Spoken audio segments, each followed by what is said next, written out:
As the 2024 elections approach, we're seeing more toxic political rhetoric, more personal attacks, and the heating up of culture wars. Our next guest is trying to combat that, as well as the rise of political extremism. Professor Randall Blazak is a national expert on hate crimes and hate groups. He's a retired tenured sociology professor at Portland State University and also teaches at the University of Oregon currently.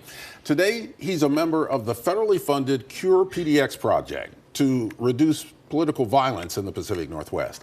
Professor Blazak, welcome to Eye on Northwest Politics. Hey, Ken. Glad to be here. How would you describe the political landscape now going into the 2024 elections? You know, I think we're all a little nervous about what 2024 has to offer us. We see the political polarity, we see the division, we see the threats of violence. And, you know, I hate to think of myself as professor worst case scenario, but kind of in the line of work that I do, I look at those potentials for violence and the schisms that are there, and then we also look for ways to mend those schisms and bring us back to the center. So there is a real underground conversation happening in this country about what the election in November really means. And part of that conversation is a rhetoric around something that's being called the Second American Revolution or a Second Civil War. Sometimes they call it the Boogaloo, but a real call for violence. And it is it's certainly worrisome when we look at the ramp up to the place we're in now, including the January 6, 2021 insurgency at the Capitol. When we look at those types of calls for violence, it really puts us on guard to find ways of interrupting that violence.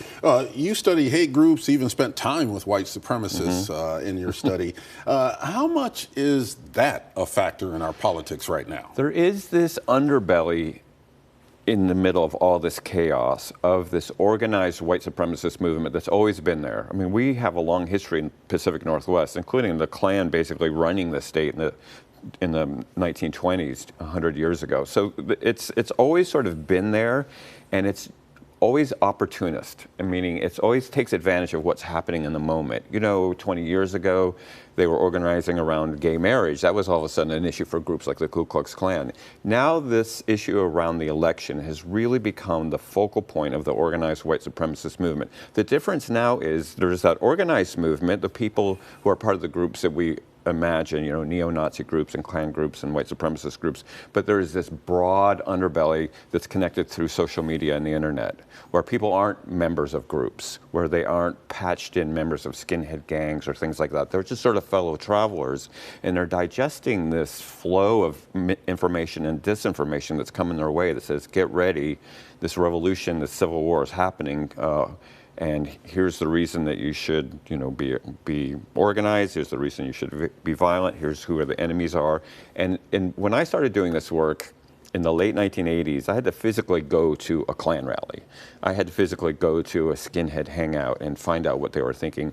Now it's just 24/7, 365 days a year happening on the internet. And so all these people who normally would never have been in contact with these organized groups are now getting it through social media.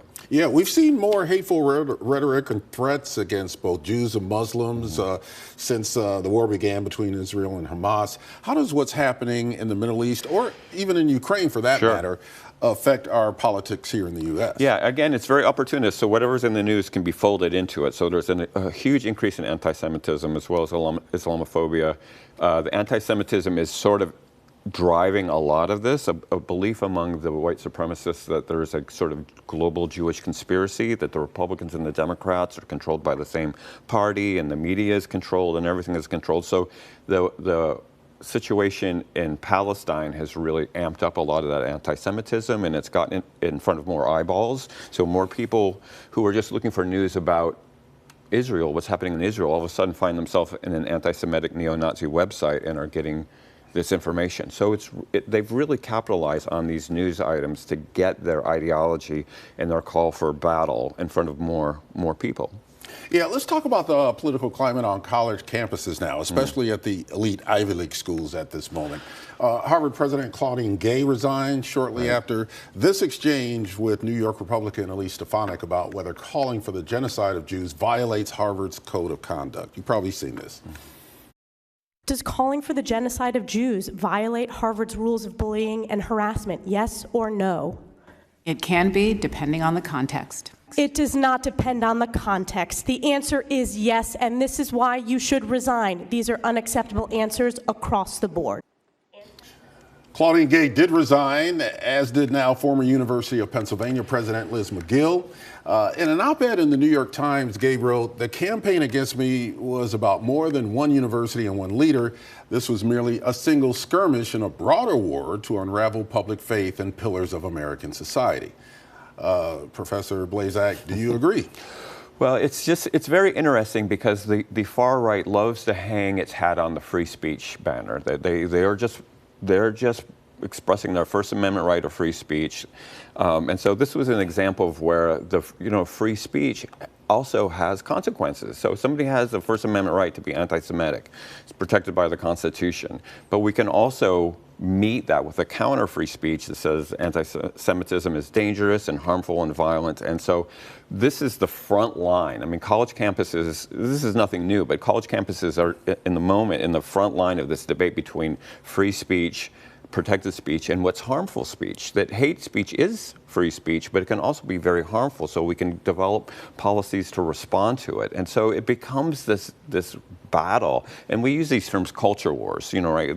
We're in some type of a culture war, but the culture war is just really our learning how to talk about these very triggering issues, and we're just working our way through it. But I go back to the point that these organized groups are taking advantage of this. They're taking advantage of what's happening. They'll talk about college campuses, and the work that I do as a professor as indoctrinating young people into a certain way of thinking, and stay away from college campuses because they're going to turn you into woke robots or something like that. Like that rhetoric is out there, and so we are really looking for ways of bringing this temperature down because everything is so escalatory. Everything just sort of ramps up, and some of that ramping up becomes violent.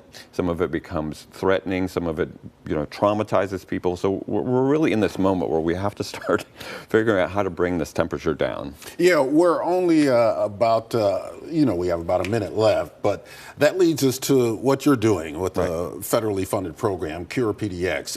What does it do, and how do you anticipate that it will influence this dialogue? Yeah, we got this great federal grant to look for ways to use communities to reduce political violence. And by doing that, sort of de-escalating, finding these flashpoints around things like gay rights, for example, the whole issue around drag queens that we had a few years ago, or issues around guns, or issues around feelings about the police, these things that sort of have in the past turned into violence.